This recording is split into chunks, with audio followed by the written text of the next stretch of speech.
दोपहर का समय था। कलेक्ट्रेट की ऊंची इमारत अपने भीतर सैकड़ों फैसले फाइलों और सख्त आवाजों को समेटे खड़ी थी। बाहर धूप बहुत तेज थी, लेकिन अंदर एसी की ठंडक और अनुशासन का माहौल था। इसी इमारत के मुख्य कक्ष में बैठे थे जिले के तेज तर्रार और ईमानदार कलेक्टर अनुराग जायसवाल। एक ऐसा नाम जिसे सुनते ही लोग सीधा खड़े हो जाते थे। उनकी कुर्सी पर बैठना जितना सम्मान की बात थी, उतना ही भारी उनका दायित्व भी था। इसी इमारत के गेट से आंखों में अपनापन लिए एक सुंदर सी लड़की दाखिल हुई, जिसका नाम रागिनी था। उसके हाथ में एक स्टील का टिफिन था, जो उसकी माँ ने सुबह जल्दी में पैक किया था।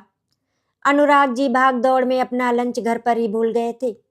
रागिनी को जब पता चला तो उसने बिना एक पल सोचे अपने कॉलेज की छुट्टी लेकर सीधे पापा के ऑफिस आने का फैसला किया। उसके लिए उसके पिता सिर्फ कलेक्टर नहीं, बल्कि वो इंसान थे जो रात को उसके सिर पर हाथ रखकर कहते थे, मेरी रागिनी बहुत बहादुर है। ऑफिस में पहुंचते ही रागिनी ने देखा कर्मचारी अपने अपने काम में लगे थे। कोई फाइल लेकर दौड़ रहा था तो कोई फोन पर धीमी आवाज में बात कर रहा था। सब कुछ बेहद अनुशासित था।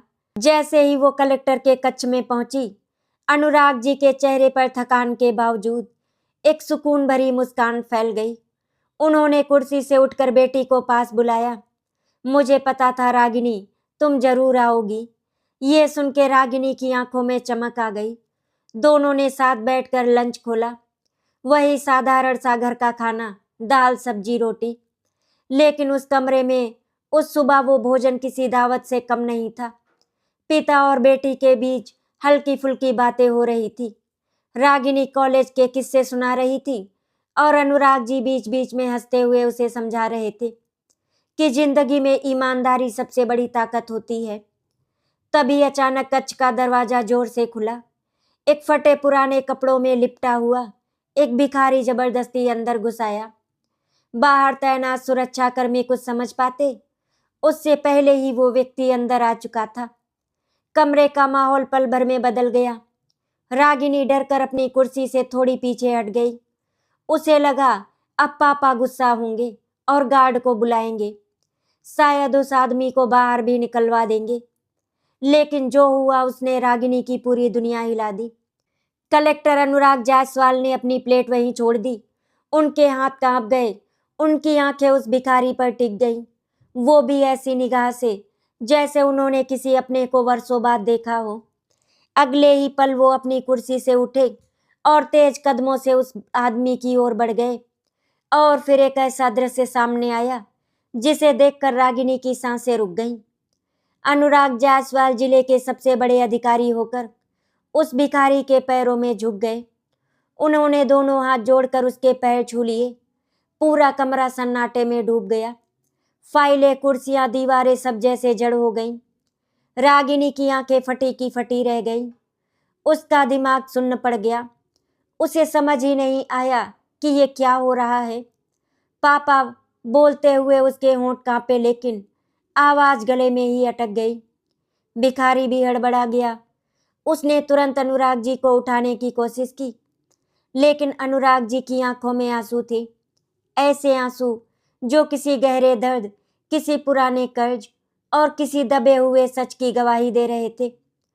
उस पल रागिनी के मन में सिर्फ एक ही सवाल गूंज रहा था, मेरे पापा इतने बड़े अधिकारी होकर एक भिखारी के पैर क्यों छू रहे हैं।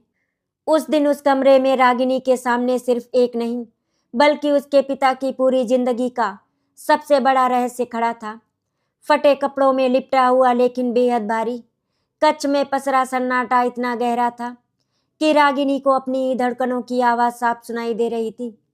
उसके पिता, जो अब तक उसके लिए ताकत, अनुशासन और रौब का दूसरा नाम थे, आज किसी बच्चे की तरह एक भिखारी के सामने झुके खड़े थे।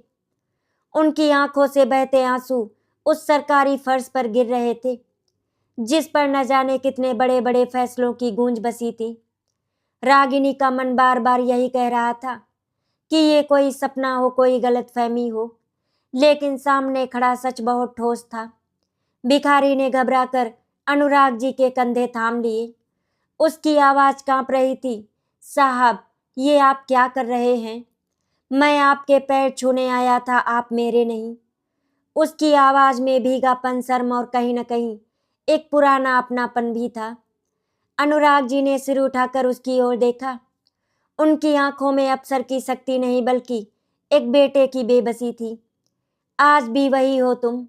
रागिनी अब और नहीं रुक सकी। वो तेज कदमों से आगे बढ़ी। पापा। उसकी आवाज में डर, गुस्सा भी और टूटता हुआ भरोसा भी था। ये सब क्या है? आप एक भिखारी के पैर क्यों छू रहे हैं? आखिर ये कौन है?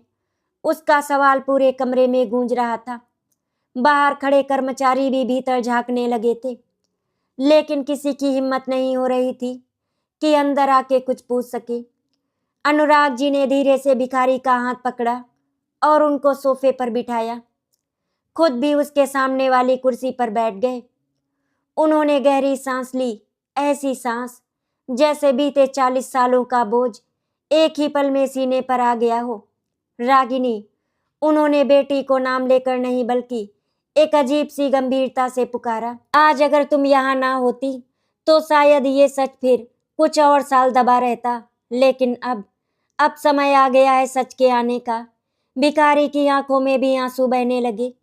उसने अपने फटे हुए कपड़ों की ओर देखा और फिर नीचे जमीन पर। मैं नहीं चाहता था साहब, मैं नहीं चाहता था कि आपकी बेटी ये सब देखे। मैं तो बस एक बार आपको देखना चाहता था। उसकी आवाज टूट गई। रागिनी का दिल बैठने लगा। ये आदमी किसी आम भिखारी जैसा नहीं बोल रहा था। उसके शब्दों में सम्मान था, आत्मग्लानि थी और एक ऐसा रिश्ता था जो नाम से कहीं बड़ा लग रहा था। अनुराग जी ने बेटी की ओर देखा। जिसे तुम भिखारी कह रही हो ना, इस इंसान ने मुझे इंसान बनाया था। ये वाक्य रागिनी के लिए किसी वज्रपात से कम नहीं था। जब मैं तुम्हारी उम्र का था तब मेरे पास पहनने को ढंग के कपड़े भी नहीं थे, खाने के लिए पूरा खाना भी नहीं था। मेरे पिता बहुत पहले गुजर गए थे और माँ दूसरों के घरों में काम करके मुझे पढ़ा रही थी। एक दिन माँ भी बीमार पड़ी और उस दिन अगर ये इंसान नहीं होता। उनकी आवाज भर्रा गई। भिखारी ने सिर झुका लिया, जैसे वो ये सब सुनने लायक ही ना हो। उसने अपनी जिंदगी की कमाई, अपने सपने, सब कुछ दांव पर लगाकर मेरी पढ़ाई जारी रखवाई थी। मुझे स्कूल से निकालने वाले थे क्योंकि मेरी फीस के पैसे नहीं थे। उस दिन इसने अपने सोने की चैन बेच दी थी और मुझे फिर से स्कूल भेजा। रागिनी की आंखें भर आई। उसके सामने उसके पिता का अतीत खुल रहा था। एक ऐसा अतीत जिसके बारे में उसे कभी कुछ नहीं बताया गया। लेकिन फिर क्या हुआ?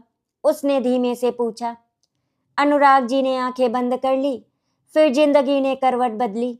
मैं आगे बढ़ता गया और ये इंसान पीछे छूटता गया।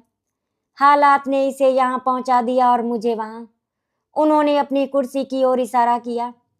आज मैं कलेक्टर हूं, लेकिन अगर ये ना होते तो शायद मैं भी इसी हाल में होता। भिखारी ने अचानक रोते हुए अनुराग जी के पैर पकड़ लिए। साहब, मैं किसी एहसान के लिए नहीं आया था। मैं तो बस ये देखना चाहता था कि आप खुश हो या नहीं। मेरी वजह से आपको कभी शर्मिंदा होना पड़े, मैं ये नहीं चाहता था। उसकी सिसकियां पूरे कमरे को चीर रही थी। रागिनी अब समझ चुकी थी कि ये मुलाकात कोई संयोग नहीं थी। ये किस्मत द्वारा खोला गया वो दरवाजा था जिसके पीछे उसके पिता की पूरी जिंदगी छुपी थी। कर्ज, त्याग और एक ऐसा रिश्ता जिसे समाज ने भिखारी और अफसर के नाम पर बांट दिया था। कमरे में रोने की आवाज अब थम चुकी थी, लेकिन हवा में अब भी वही भारीपन तैर रहा था, जैसे दीवारें भी इस सच को सहन करने की कोशिश कर रही हों। रागिनी चुपचाप खड़ी थी। उसका मन अब डर से ज्यादा उलझन और पीड़ा से भरा हुआ था।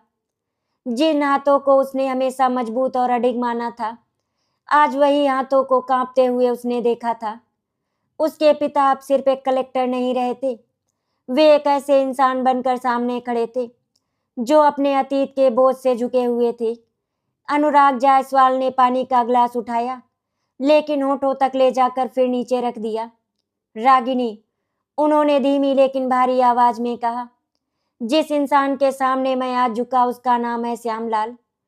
अब श्यामलाल ने सिर झुका लिया। जैसे अपना नाम भी सुनना उसके लिए सजा हो। ये वही इंसान है, अनुराग जी बोलते चले गए, जिसने मुझे सिर्फ पढ़ाया नहीं बल्कि उस दिन मुझे जीने की वजह दी थी। जिस दिन मैं हार मान चुका था। रागिनी ने पास की कुर्सी खींचकर बैठते हुए कहा, पापा आप पूरी बात बताइए। आधा सच सुनकर और ज्यादा दर्द होता है। उसकी आवाज में अब मासूमियत कम और समझदारी ज्यादा थी। अनुराग जी ने गहरी सांस ली। जब मैं कॉलेज में था तब श्यामलाल मेरे लिए भगवान था। वो खुद दिहाड़ी मजदूरी करता था, स्टेशन पर बोझ उठाता था, लेकिन शाम को मेरे हॉस्टल आकर मुझसे पूछता, आज क्या पढ़ा बेटा। ये कहते हुए अनुराग जी की आंखें नम हो गई। श्यामलाल ने पहली बार सिर उठाया। उसकी आंखों में भीगी हुई यादें तैर रही थी। साहब पढ़ाई में तेज थे, उसने कांपती आवाज में कहा।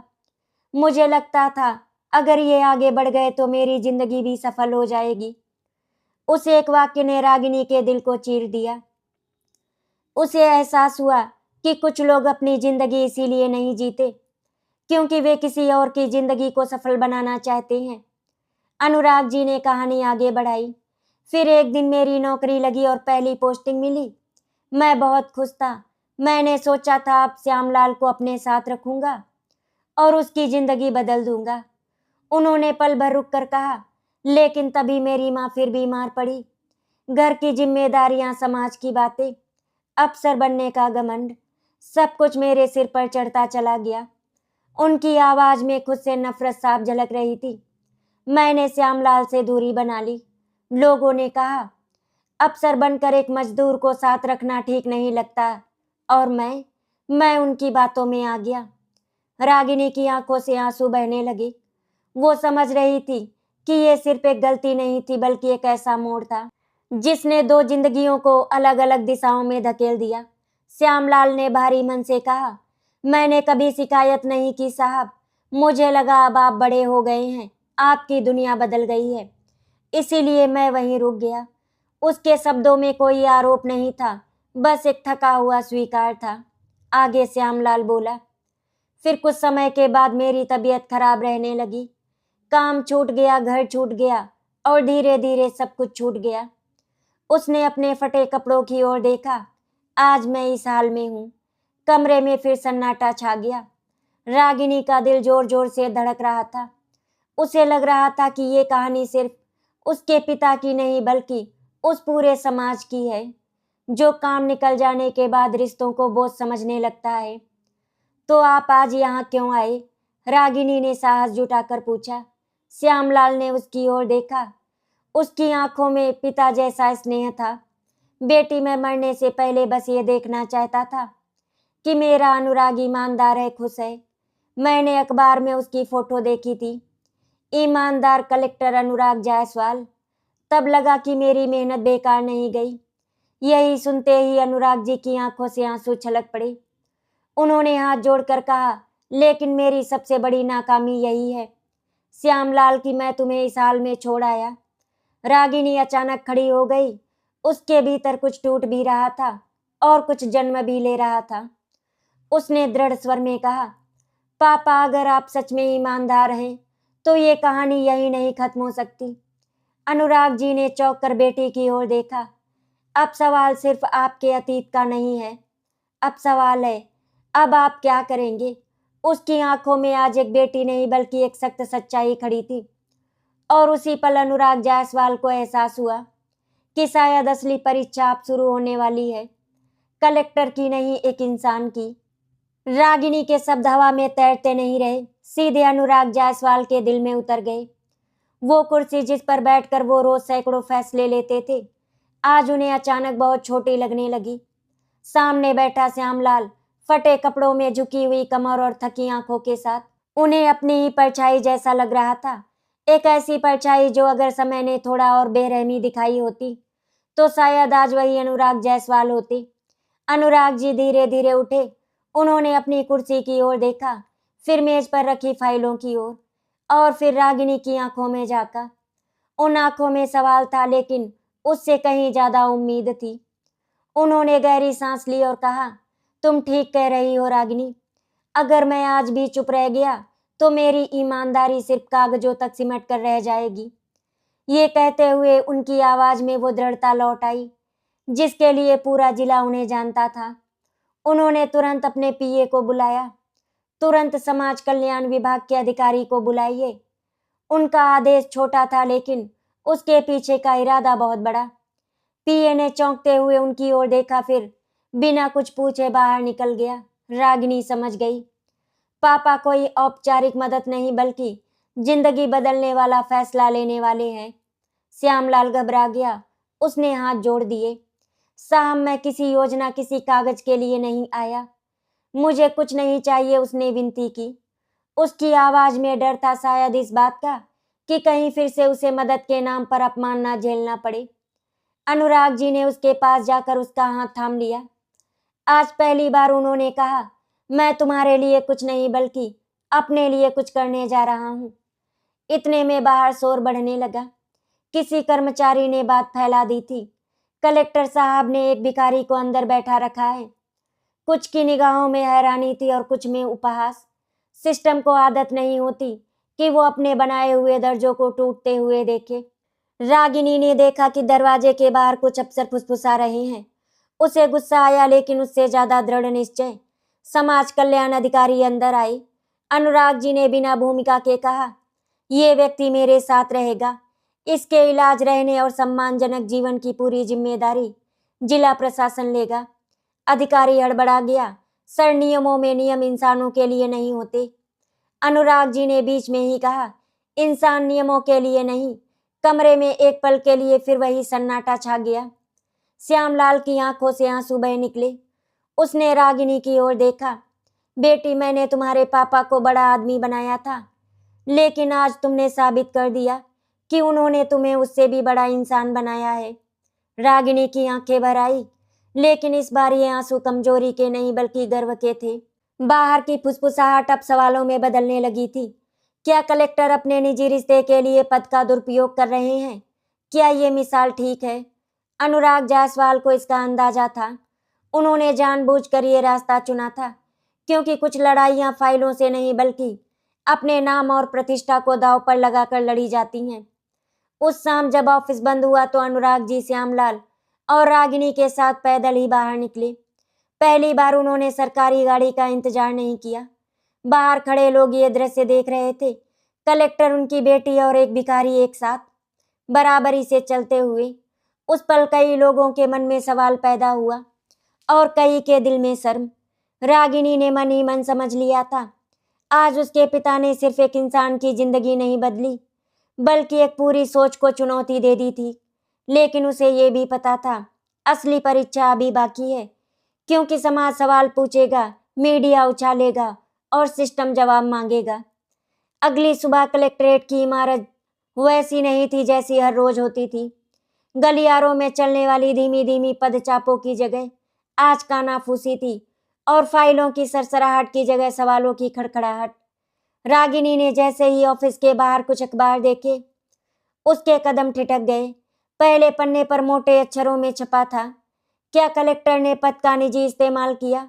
नीचे एक धुंधली सी तस्वीर थी जिसमें उसके पिता श्यामलाल के साथ चलते दिखाई दे रहे थे। उस एक तस्वीर ने रागिनी के सीने में जैसे आग लगा दी। कल तक जिसे लोग इंसानियत कह रहे थे, आज वही खबरों में संदेह बन चुकी थी। अनुराग जायसवाल अपने कमरे में बेहद शांत बैठे थे। बाहर की हलचल उनके कानों तक पहुंच रही थी, लेकिन चेहरे पर कोई सिकन नहीं थी। ये वही शांति थी जो बड़े फैसलों से पहले आती है। रागिनी अंदर आई। अखबार उसके सामने रखते हुए बोली, पापा, लोग आपकी नीयत पर सवाल उठा रहे हैं। अनुराग जी ने अखबार देखा, फिर मुस्कुराकर कहा, बेटा, जब तक लोग सवाल नहीं करेंगे तब तक उन्हें जवाब भी नहीं मिलेंगे। उनकी आवाज में ना घबराहट थी ना पछतावा, बस एक गहरा विश्वास था। इसी बीच सचिवालय से फोन आया। आवाज औपचारिक थी लेकिन लहजे में चेतावनी छुपी थी। अनुराग जी, आपके कल के फैसले पर रिपोर्ट मांगी गई है। ऊपर तक बात पहुंची है। फोन रखते ही कमरे में कुछ पल की चुप्पी छा गई। रागिनी समझ गई कि ये मामला सिर्फ भावनाओं का नहीं रहा, अब ये सत्ता, नियम और प्रतिष्ठा की लड़ाई बन चुका था। दोपहर तक मीडिया कलेक्ट्रेट के बाहर जमा हो गया। कैमरे, माइक, सवाल सब तैयार थे। क्या आप अपने पुराने संबंधों के कारण सरकारी संस्थानों का दुरुपयोग कर रहे हैं? क्या ये भिखारी आपका रिश्तेदार है? हर सवाल तीर की तरह था। रागिनी बाहर से ये सब देख रही थी। उसका मन कर रहा था कि बाहर आ जाकर सबको सच बता दे, लेकिन उसने खुद को रोका। उसे पता था ये लड़ाई भावुक होकर नहीं, समझदारी से लड़ी जाएगी। उसी समय श्यामलाल को ये सब पता चल गया। वो सरकारी गेस्ट हाउस के एक कोने में चुपचाप बैठा था। उसके हाथ कांपने लगे। साहब की वजह से मुझे शर्मिंदगी हो रही है, उसने खुद से कहा। उसके मन में अपराध बोध पनपने लगा। उसे लगा जैसे उसकी मौजूदगी अनुराग जी के लिए मुसीबत बन गई हो। शाम ढलते ढलते उसने एक फैसला कर लिया। वो चला जाएगा चुपचाप, बिना बताए, ताकि अनुराग जायसवाल पर कोई दाग ना लग जाए। उधर अनुराग जी प्रेस के सामने आए। कैमरे चमके। उन्होंने एक पल रुककर कहा, मैंने कोई एहसान नहीं किया। मैंने सिर्फ एक इंसान को उसका सम्मान लौटाने की कोशिश की है। अगर ये अपराध है तो मैं इसे स्वीकार करता हूँ। उनके शब्दों में ना सफाई थी ना बचाव, बस सच था। कुछ लोग चुप हो गए, कुछ और ज्यादा भड़क उठे। उसी रात रागिनी को पता चला कि श्यामलाल गेस्ट हाउस में नहीं है। उसका दिल बैठ गया। उसे समझ आ गया वो फिर से खुद को मिटाने वाला है ताकि किसी और की इज्जत बची रहे। रागिनी ने पहली बार महसूस किया कि इस कहानी में सिर्फ उसके पिता की नहीं, बल्कि श्यामलाल भी हर बार हार मान लेने वाला इंसान रहा है। उसने मन ही मन ठान लिया, अब चुप रहने का समय खत्म हो चुका है। अगर आज सच नहीं बोला गया तो कल ये कहानी एक गलत मिसाल बन जाएगी। और इसी संकल्प के साथ रागिनी ने तय किया, अगला कदम वो उठाएगी। रात गहरी हो चुकी थी, लेकिन रागिनी की आंखों में नींद नहीं थी। खिड़की के बाहर सड़क की पीली रोशनी में उसे हर परछाई श्यामलाल जैसी लग रही थी। थकी हुई, झुकी हुई और फिर से कहीं खो जाने को तैयार। गेस्ट हाउस के कमरे में उसकी खाली चारपाई रागिनी को किसी चीख की तरह महसूस हो रही थी। उसे पहली बार समझ आया कि कुछ लोग कितने आदी हो जाते हैं खुद को पीछे रखने के, कि जब उन्हें आगे बुलाया जाता है तो उन्हें डर लगने लगता है। रागिनी ने तुरंत अपने पापा के कमरे की ओर कदम बढ़ाए। अनुराग जायसवाल फाइलें पलट रहे थे, लेकिन उनकी आंखें शब्दों को नहीं देख पा रही थी। बेटी को इस हालत में देखकर उन्होंने सिर उठाया। पापा, वो चले गए हैं, रागिनी ने कहा। उनकी आवाज टूटी नहीं, लेकिन उनके भीतर सब कुछ बिखरा हुआ था। अनुराग जी की उंगलियां फाइल पर जम गई। उन्होंने धीमे से कहा, मैं जानता था यही होगा। वो खुद को हर बार दोषी मान लेता है और हम हर बार उसे जाने देते हैं। रागिनी ने पहली बार अपने पिता से ऊंची आवाज में कहा, पापा, ये सिर्फ आपकी कहानी नहीं है, ये उस आदमी की कहानी है जिसे आपने नहीं, इस समाज ने भिखारी बना दिया। अनुराग जी चुप रहे, शायद इसीलिए कि बेटी सच कह रही थी। उसी पल रागिनी ने फैसला कर लिया। उसने अपना मोबाइल उठाया और सोशल मीडिया पर लाइव हो गई। कैमरे के सामने उसका चेहरा शांत था, लेकिन आंखों में आग थी। मैं रागिनी जायसवाल बोल रही हूँ। आज मेरे पिता पर सवाल उठ रहे हैं, लेकिन मैं आप सबसे एक सवाल पूछना चाहती हूँ। क्या इंसानियत दिखाना गुनाह है? उसने पूरी कहानी बताई। श्यामलाल का संघर्ष, उसके पिता का अतीत और अब वो कर्ज जो कभी चुकाया नहीं गया। उसकी आवाज में ना ड्रामा था ना बनावट, बस सच था। लाइव वीडियो कुछ ही मिनटों में फैल गया। लोग चुप होकर सुनते रहे। जिन हाथों ने कल सवाल उठाए थे उन्हीं हाथों ने आज शेयर बटन दबाया। कमेंट्स बदलने लगे, अगर ये गलत है तो हमें भी गलत होना मंजूर है। ऐसे अफसर ही देश को चाहिए। उधर श्यामलाल स्टेशन के पास एक पुल के नीचे बैठा था। किसी ने उसे मोबाइल दिखाया। स्क्रीन पर रागिनी की आवाज गूंज रही थी। उसकी आंखों से आंसू बह निकले। पहली बार उसे लगा उसका अस्तित्व किसी बोझ की तरह नहीं, बल्कि किसी सबक की तरह देखा जा रहा है। अगली सुबह कलेक्ट्रेट के बाहर माहौल बदला हुआ था। मीडिया के सवाल अब आरोप नहीं बल्कि समर्थन बन चुके थे। कुछ लोग फूल लेकर आए थे तो कुछ ने हाथ जोड़कर अनुराग जायसवाल को सलाम किया। अनुराग जी ने बेटी की ओर देखा। उनकी आंखों में गर्व था, लेकिन साथ ही एक पिता का डर भी। तुमने बहुत बड़ा कदम उठा लिया है बेटी, रागिनी मुस्कुराई। पापा, अगर सच बोलना बड़ा कदम है तो मुझे डर नहीं। उसी दिन जायसवाल वापस लौटा। इस बार वो चुपके से नहीं बल्कि सीधी चाल से कलेक्ट्रेट के दरवाजे से अंदर आया। बाहर खड़े लोगों ने उसे रोका नहीं, किसी ने उसे भिखारी नहीं कहा। अनुराग जी ने उसे देखते ही आगे बढ़कर गले लगा लिया। कोई कुर्सी, कोई पद, कुछ बीच में नहीं था। अब कहीं मत जाना, उन्होंने कहा। श्यामलाल जी की आवाज कांप गई। अब शायद कहीं जाने की जरूरत नहीं पड़ेगी साहब। रागिनी ये दृश्य दूर से देख रही थी। उसे एहसास हुआ कि उसने सिर्फ एक आदमी को वापस नहीं बुलाया, बल्कि अपने पिता को भी उसके सबसे सच्चे रूप में वापस पा लिया है। लेकिन वो जानती थी ये जीत अभी अधूरी है। सिस्टम को जवाब देना बाकी है और एक औपचारिक जांच अभी सामने खड़ी है। जांच कमेटी के आने की खबर पूरे जिले में आग की तरह फैल चुकी थी। कलेक्ट्रेट की इमारत, जो अब तक सिर्फ आदेशों और फैसलों की गवाह रही थी, आज खुद कटघरे में खड़ी थी। बाहर पुलिस बल तैनात था, अंदर अधिकारी फाइलें सहेज रहे थे। रागिनी ने महसूस किया कि आज हवा में एक अजीब सा तनाव है, जैसे हर दीवार पूछ रही हो, क्या सच इतना मजबूत है कि टिक पाए। अनुराग जायसवाल अपने कमरे में अकेले बैठे थे। सामने मेज पर उनकी सेवा पुस्तिका, कुछ पुराने पत्र और श्यामलाल से जुड़ी हुई यादों की एक छोटी सी गठरी रखी थी। पुरानी रसीद, एक कॉलेज की फीस के कागज और एक मुड़ा तुड़ा सा पत्र था जो श्यामलाल ने सालों पहले लिखा था। अनुराग जी ने उस पत्र को धीरे से खोला। उसमें बस 2 पंक्तियां थी।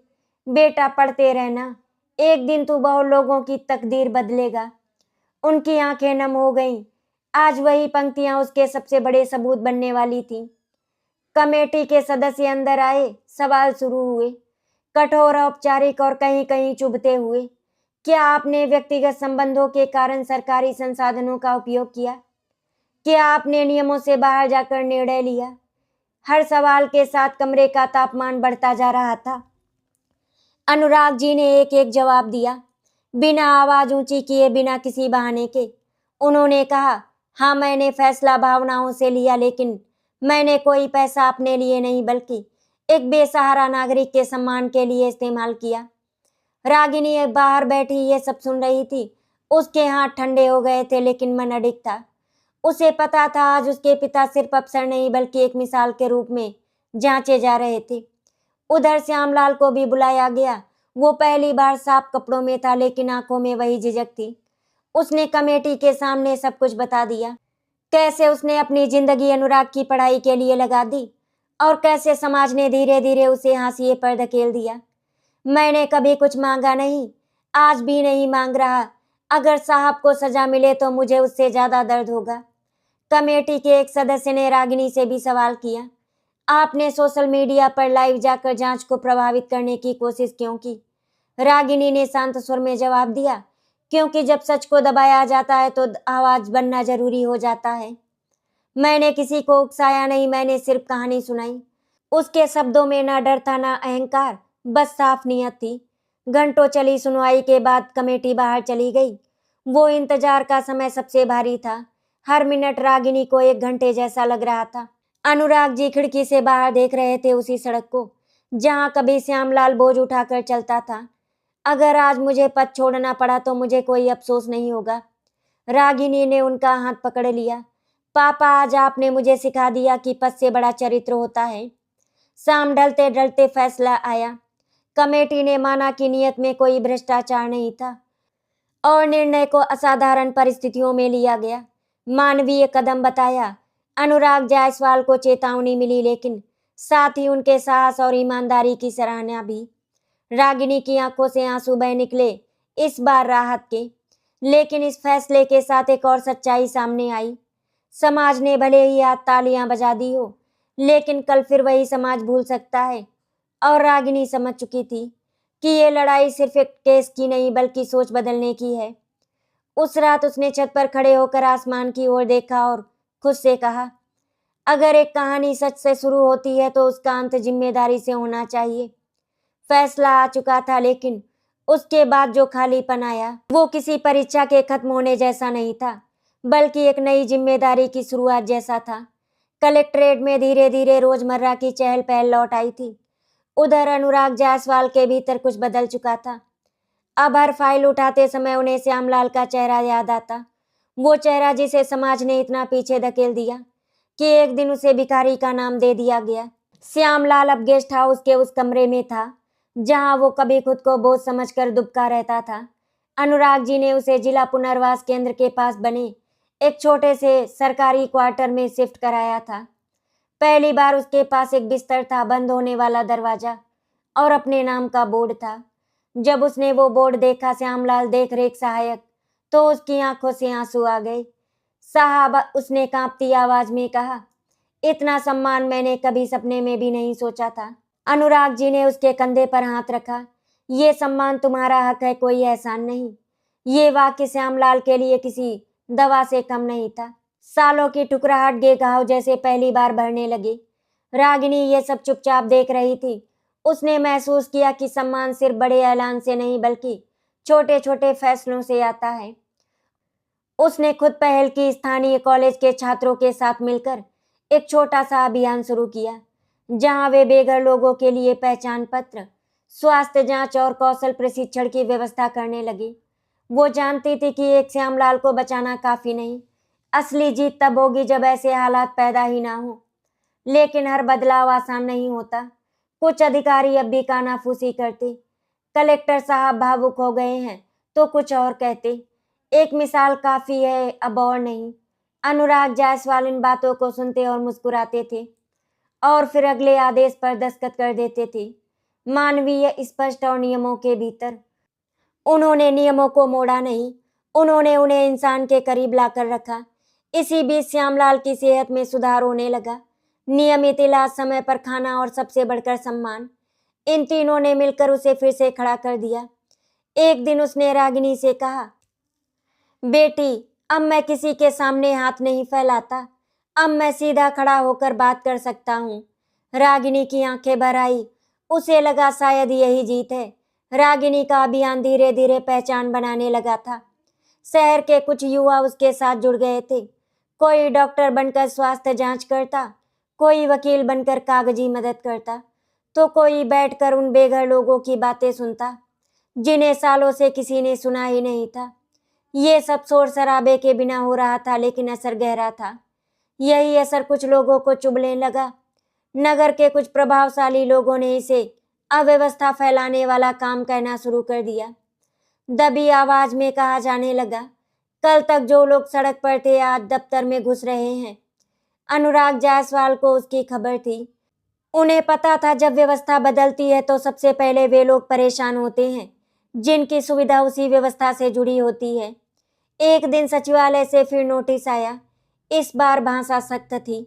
अभियान की गतिविधियों की समीक्षा की जाएगी। रागिनी ने नोटिस पढ़ा और चुप हो गई। पहली बार उसके मन में डर आया। क्या उसने हद पार कर दी? अनुराग जी ने उसकी आंखों में देखा। डर लगना गलत नहीं, लेकिन डर के कारण रुक जाना गलत है। उसी शाम श्यामलाल को भी बुलाया गया। वो अब पहले जैसा नहीं था। उसकी चाल में आत्मसम्मान और आवाज में स्थिरता थी।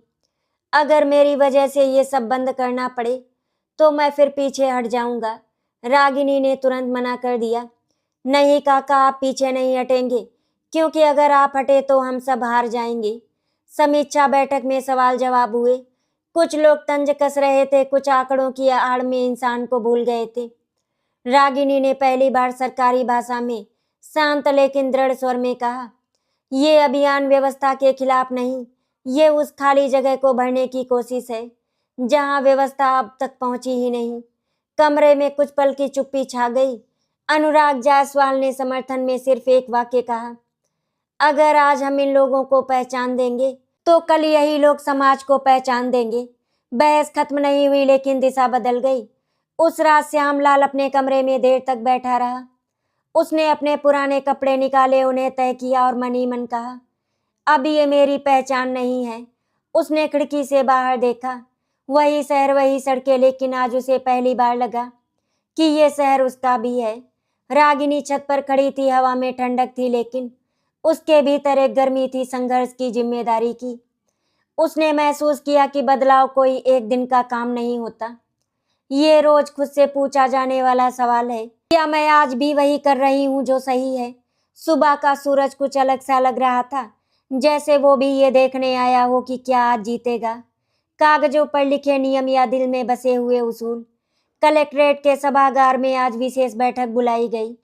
वही बैठक जिसका फैसला रागिनी के अभियान और अनुराग जायसवाल की सोच दोनों का भविष्य तय करने वाला था। रागिनी पहली पंक्ति में बैठी थी। उसके हाथ आपस में जुड़े हुए थे लेकिन आंखें स्थिर थी। उसने अब डर को अपने भीतर जगह देना सीख लिया था, लेकिन उसे चलने नहीं दिया था। अनुराग जायसवाल मंच पर बैठे थे, सीधे, शांत और पूरी तरह तैयार। ये पहली बार था जब वो किसी फैसले के लिए नहीं बल्कि एक विचार के लिए खड़े थे। बैठक शुरू हुई। आंकड़े पेश किए गए, नियम पढ़े गए और सवाल उठे। क्या ये मॉडल पूरे जिले में लागू किया जा सकता है? क्या इससे अव्यवस्था नहीं फैलेगी? तभी रागिनी से बोलने को कहा गया। उसने खड़े होकर बस इतना कहा, मैंने इस अभियान को किसी सिस्टम को नीचा दिखाने के लिए नहीं, बल्कि उसे पूरा करने के लिए शुरू किया था। अगर आज हम उन लोगों को पहचान देंगे जिनके पास नाम नहीं, तो कल वही लोग इस समाज का सबसे मजबूत हिस्सा बनेंगे। कुछ लोग चुप हो गए, कुछ अब भी असहज थे। फिर अनुराग जायसवाल बोले। उन्होंने कोई लंबा भाषण नहीं दिया, सिर्फ एक वाक्य कहा, अगर प्रशासन का काम सिर्फ फाइलें चलाना है तो इंसानियत कौन संभालेगा? ये वाक्य सभागार में देर तक गूंजता रहा।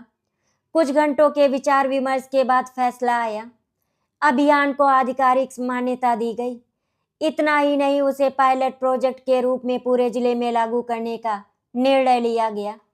श्यामलाल जैसे लोगों को न सिर्फ सहायता बल्कि प्रशिक्षण और सम्मानजनक रोजगार देने की योजना को मंजूरी मिली। रागिनी की आंखों से आंसू बह निकले। उसने पापा की ओर देखा। अनुराग जायसवाल ने बस हल्की सी मुस्कान दी, वही मुस्कान जिसमें थकान और संतोष भी था। शाम को श्यामलाल कलेक्ट्रेट के बाहर खड़ा था। उसके हाथ में एक नियुक्ति पत्र था। उसने उसे बार बार पढ़ा, जैसे यकीन करना चाहता हो कि ये सपना नहीं है। रागिनी ने कहा, आज हमें आप पर गर्व है। रात को घर लौटते समय वही रास्ता था, वही शहर, लेकिन सब कुछ बदला हुआ था। अनुराग जायसवाल ने गाड़ी रोककर कहा, रागिनी, तुमने आज मुझे सिखा दिया कि सही होना काफी नहीं होता, सही के लिए खड़ा होना पड़ता है। रागिनी ने जवाब दिया, और आपने मुझे सिखाया कि इंसान कभी छोटा नहीं होता, हालात उसे छोटा बना देते हैं। उस दिन रागिनी ने तय कर लिया, वो अपनी जिंदगी उसी रास्ते पर लगाएगी, सिर्फ सवाल पूछने के लिए नहीं बल्कि जवाब बनने के लिए। और अनुराग जायसवाल ने भी एक बात समझ ली, कलेक्टर की कुर्सी एक दिन छूट सकती है, लेकिन इंसान की पहचान वही रहती है जो उसने दूसरों को दी। आशा करती हूँ आपको हमारी कहानी अच्छी लगी होगी। अगर आपको हमारी कहानी अच्छी लगी तो वीडियो को लाइक एंड शेयर करें, चैनल को सब्सक्राइब करें। वीडियो देखने के लिए आपका धन्यवाद।